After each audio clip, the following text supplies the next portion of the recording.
Okay, good morning class. Before we begin our lesson, I hope everyone is doing well today.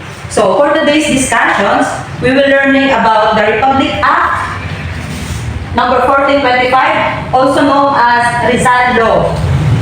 So without further ado, let's begin our lesson.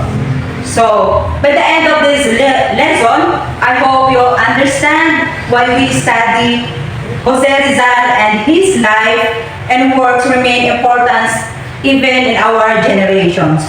So, before we start our lesson, first look at our learning objectives.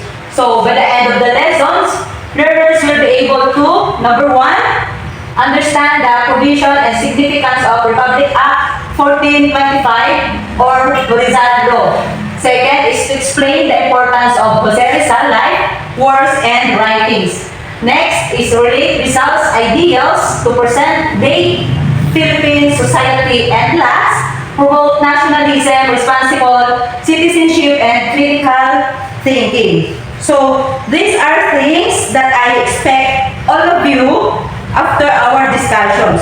So, as we go through our topic, try to remember this. These objectives will go back then later. So, if we achieve them.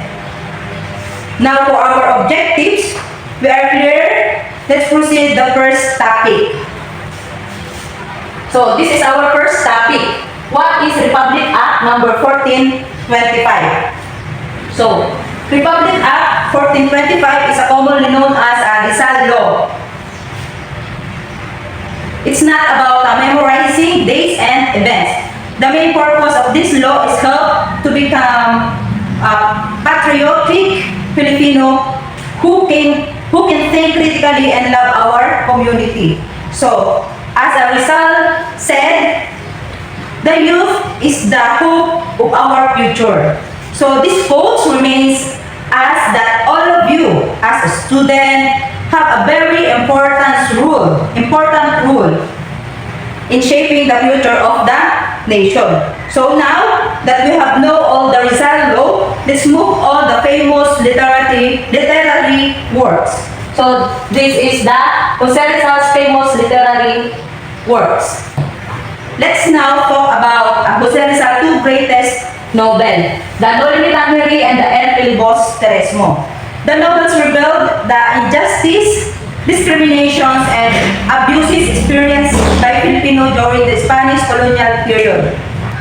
Instead of fighting the weapons, Rizal used his writings to awaken the minds of the Filipino people. Because of these novels, many people become more aware and rise and develop stronger and love for our community. So that's why Rizal once said that the pen is mightier than the sword. It simple means that knowledge and ideas can sometimes create greater changes than violence. And for the next topic is the Philippines during the 19th century. So, now class, before we understand why Rizal wrote these novels, we first need to know what life was during time. So, this is the Philippines during 19th century, social conditions under Spanish colonial rule. These rules is discriminations, forced labor, heavy taxes, and limited rights and freedom, and also lack of education and opportunities. So, during the Spanish colonial period, Philippines experienced discriminations, forced labor, high taxes, limited rights, and unequal access to education. These social conditions inspired Rizal to expose the truth through his writings. So instead of encouraging violence, he believed that education and awareness were the keys to achieving the reform.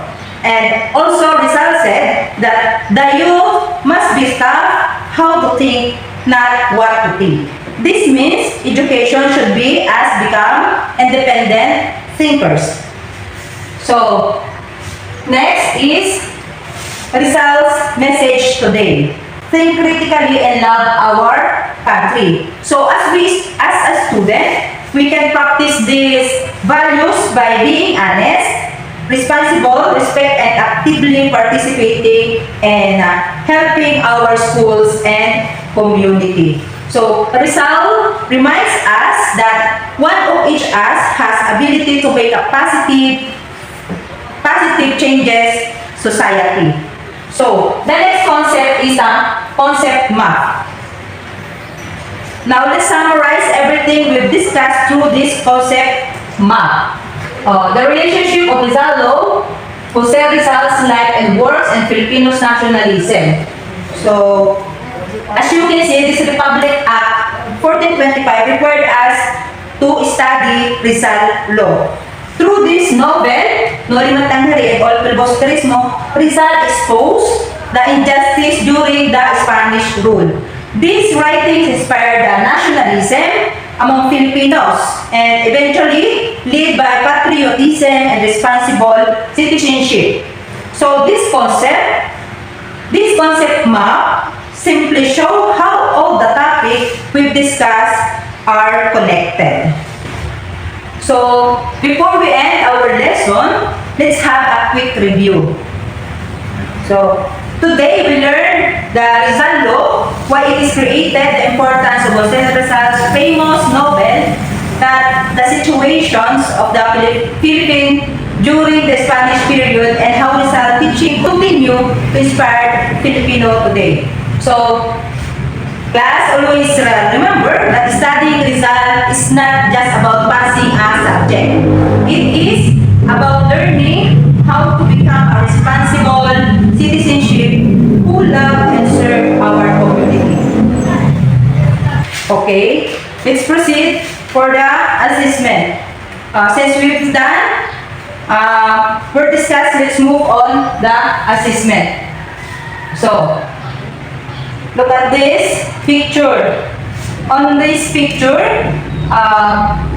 Rizal Law promotes patriotism. This is the Republic Act 1425, encourages the study of Jose Rizal to develop love in country and nations. So Rizal's novels reveal injustice. This is Noli Me Tangere and El Filibusterismo expose the abuses of Spanish colonial rule and the weakened Filipino nationalism. Next is Rizal's life, inspiration, Filipino youth. His courage, integrity, and idea continue to motivate young Filipino to become better. And last, every Filipino has a role. By applying Rizal teaching, we can build a just, peaceful, and progressive Philippines. Okay, class, that's the end of our lesson for today. I hope you've learned that the Republic Act 1425 is not just a law that required a study of Jose Rizal, but remind us that everyone or every Filipino has a responsibility to love of our country, think critically, and become responsible citizens. Thank you so much, class, for listening and participating in today's discussions. Have a great day, everyone.